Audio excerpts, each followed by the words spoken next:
Bonjour à tous et à toutes, j'espère que vous allez bien. Alors on repasse aux mathématiques cette semaine et on va poursuivre notre étude des fonctions qu'on avait fait avant une interruption de physique et on va travailler sur les fonctions affines que vous avez vu un petit peu au collège et qu'on va continuer cette année. Alors on va pas commencer le chapitre cette fois-ci, on va faire juste une activité préparatoire. Alors, le travail cette semaine va consister simplement à obtenir 6 courbes représentatives de 6 fonctions. Donc voilà, je vous ai mis le document en pièces jointes, donc c'est une activité préparatoire, je vous proposerai le reste du chapitre la semaine prochaine, et donc vous avez 6 fonctions à tracer. Donc dans le document, vous avez la fonction, l'intervalle sur laquelle il faut la tracer, le tableau de valeurs, et ensuite on va pouvoir tracer la courbe. Et vous avez ça 6 fois, si je descends dans le document, vous avez la fonction 2, alors ça prend beaucoup de place, il y a 6 pages, fonction 3, et ça va partir jusqu'à la fonction 6. Alors vous pouvez faire ce travail de deux manières différentes. La première façon de le faire, ça va être de le faire directement sur les feuilles. Si vous avez la possibilité d'imprimer, vous pourrez faire directement sur les feuilles. Alors je sais que ça fait 6 feuilles imprimées et qu'il n'y a pas beaucoup d'encre en ce moment, c'est difficile d'en trouver, mais voilà, si vous voulez absolument passer par là, je vais vous montrer comment on fait, et après je vous montrerai comment on peut le faire sans avoir à imprimer.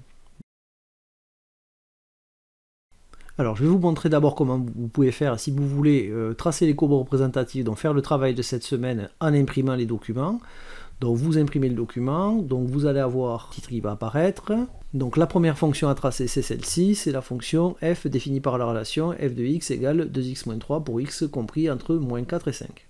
Donc pour ça on a besoin d'un tableau de valeurs qu'on va compléter. Donc pour remplir le tableau de valeurs, on a déjà fait ça en cours, on va simplement d'abord ici remplacer dans la relation ici x par moins 4. Ça va donner, je vous le détaille pour lui, f. Donc ça va donner f de moins 4. J'ai remplacé x par 4 égale, et je remplace x par moins 4. Alors ça fait 2 fois, entre parenthèses, moins 4, moins 3. Vous rentrez ça dans une calculatrice, ça fait moins 11. Et donc on reporte moins 11 dans le tableau. Et on fait ça pour chacune des valeurs. Alors je vais le faire et on va voir comment on trace la courbe à partir de là. Voilà, j'ai complété le tableau de valeurs et donc maintenant je vais tracer la courbe représentative. Donc à chaque colonne j'ai les coordonnées d'un point. Moins 4 c'est x, c'est donc l'abscisse. Donc je vais aller chercher moins 4 ici. Et moins 11 c'est l'ordonnée, c'est-à-dire la verticale ici. Donc je vais aller chercher moins 11 à peu près par là. Moins 3, moins 9. Et de proche en proche je vais compléter ici. Voilà, j'ai obtenu tous mes points, il ne reste plus qu'à les relier. Donc ici, ça va former une droite, mais ce ne sera pas le cas pour toutes les fonctions. Donc vous les reliez, vous obtenez la courbe représentative, et une fois que c'est fait, vous recommencez avec la deuxième fonction, la troisième, jusqu'à la sixième. Donc je vous laisse tracer toutes les courbes représentatives. Ça, c'est la première façon de faire le travail. On va voir maintenant la deuxième façon de faire ce travail. Alors la deuxième possibilité pour effectuer le travail demandé, ça va être d'utiliser le logiciel GeoGebra. Alors je vous rassure, il n'y aura pas d'installation, on va utiliser la version GeoGebra en ligne. Alors ça, vous ne pourrez le faire que si vous avez un ordinateur et Google installé dessus, enfin un navigateur installé dessus.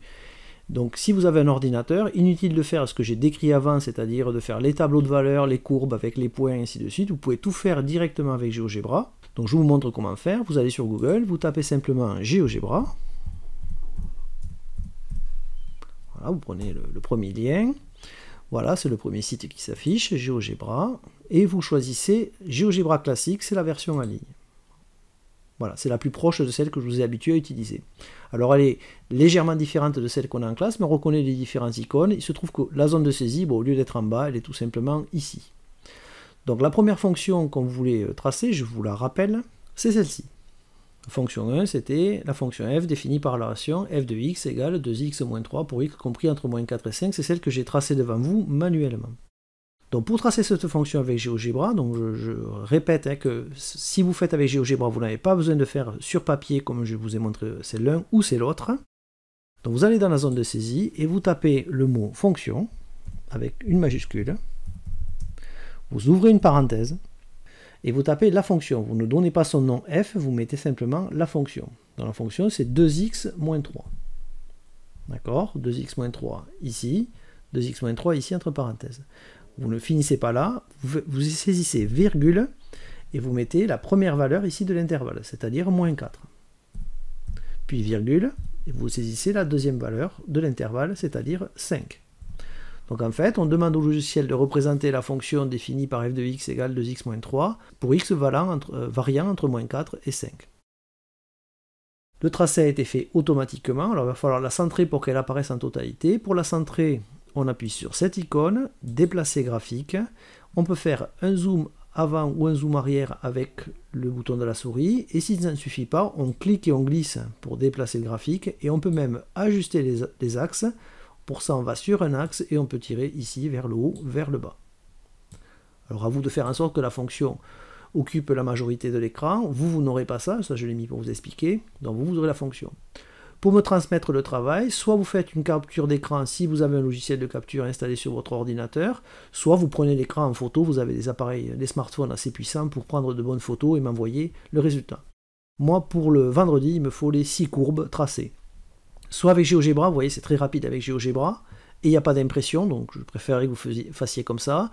Si vous n'avez pas d'accès à un ordinateur, si vous avez peur d'utiliser GeoGebra, ben vous pouvez toujours le faire manuellement, point par point, comme je vous l'ai montré dans le début de la vidéo. Voilà, bon courage, le travail est à rendre avant vendredi.